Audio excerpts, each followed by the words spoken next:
Good day everyone, this is Terence Martin R. Ugarte and here's my report about bus and arbitration. Computer bus architecture. Bus is a group of wires that connects different components of the computer. It is used for transmitting data, control signal and memory address from one component to another. A bus can be 8-bit, 16-bit, 32-bit, and 64-bit. Another definition, a communication pathway connection to or more devices. A bus that connects major components is called system bus. Major components like processor, memory, and input-output devices. What is system bus? The system bus is a pathway composed of cables and connectors used to connect data between a computer, microprocessor, and the main memory. The bus provides a communication path of the data and controls signals moving between the major components of the computer system. There are three functional groups of system bus. The first one is data bus, the second one is address bus, and the control bus. The components that connects the bus is the CPU, ALU or arithmetic logic unit, registers, and CU or the control unit, and the memory and the input-output devices. Data bus. Data bus carries data and more separate lines.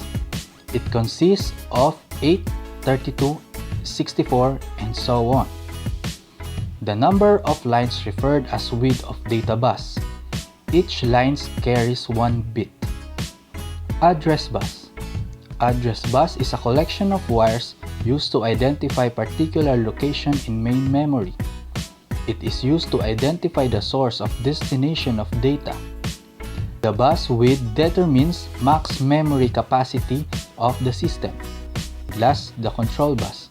Control bus regulates the activity on the bus. Always control and timing information.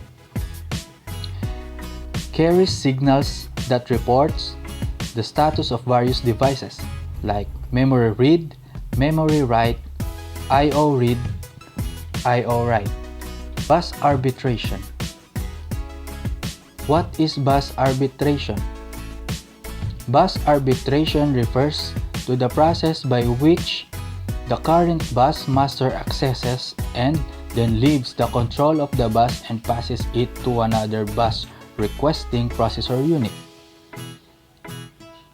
The controller that has access to a bus at an instance is known as bus master. A conflict may arise if the number of DMA or direct memory access controllers or the other controllers or processor try to access the common bus at the same time, but access can be given to only one of those. Only one processor or controller can be bus master at the same point of time. To resolve these conflicts, bus arbitration procedure is implemented to coordinate the activities of all devices requesting memory transfers. The selection of the bus master must take into account the needs of various devices by establishing a priority system for gaining access to the bus. The bus arbiter decides who would become current bus master. The summary about the bus arbitration. A device that initiates data transfer on the bus at any given time is called a bus master. In a computer system, there may be more than one bus master such as DMA controller or a processor, etc. These devices share the system bus, and when a current master bus relinquishes another bus can acquire the control of the processor. Bus arbitration is a process by which next device becomes the bus controller by transferring bus mastership to another bus. There are two approaches to the bus arbitration. The first approach is the centralized bus arbitration. A single bus arbiter performs the required arbitration. The second approach is the distributed bus arbitration. All devices participate in the selection of the next bus master. Centralized bus arbitration approach. There are three bus arbitration methods in centralized bus arbitration. First, daisy chaining method. Next, polling or rotating priority method. And lastly, the fixed priority or independent request method. Daisy chaining method. It is a simple and cheaper method where all the bus master use the same line of making bus requests. The bus grant signal serially propagates through each master until it encounters the first one that is requesting access to the bus. This master blocks the propagation of the bus grant signal. Therefore, any other requesting module will not receive the grant signal and hence cannot access the bus. In the diagram, there are three devices, D1, D2, and D3. The D1 will make a bus request to the bus master. Then the bus master will grant the request of D1. After the D1 finishes its process, the D1 will release the bus BC and the device 2 will also do the same procedure. Advantages of daisy chain. Simplicity and scalability. The user can add more devices anywhere along the chain, up to a certain maximum value. Disadvantages of daisy chain. The value of priority assigned to a device depends on the position of master bus. Propagation delay is a rise in this method, meaning this is a slow method. If one device fails, the entire system will stop working. Polling or rotating priority method. In polling method, the controller is used to generate the address of the master, unique priority. The number of address lines required depends on the number of masters connected in the system. The controller generates a sequence of master address. When the requesting master recognizes its address, it activates the BC line and begins to use the bus. In the diagram, there are also three devices, which is D1, D2, and D3. The bus master will identify the highest to lowest priority process. The device with highest priority will make the bus request first to the bus master. Advantages of polling or rotating priority method. This method does not favor any particular device and processor.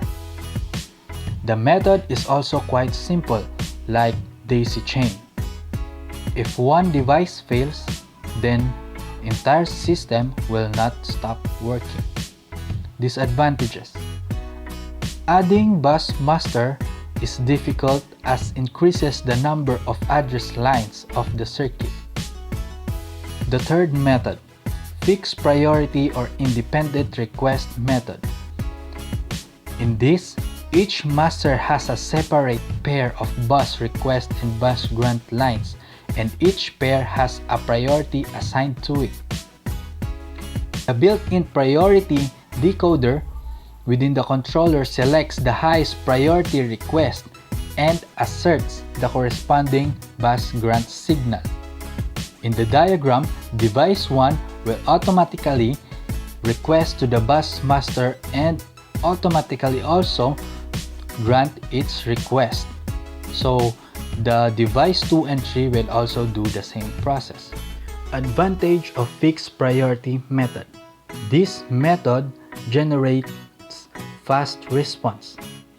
Disadvantage, hardware cost is high as large number of control lines are required. The second approach is distributed bus arbitration approach. All the devices participate in the selection of the next bus master. Each device on the bus is assigned a 4-bit identification number.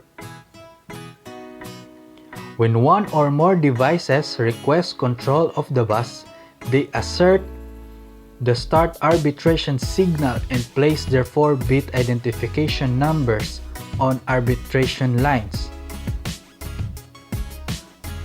Each device compares the code and changes its bit position accordingly. It does so by placing 0 at the input of their drive. The distributed arbitration is highly reliable because of the bus operation are not dependent on devices. And this is the end of my presentation. Thank you.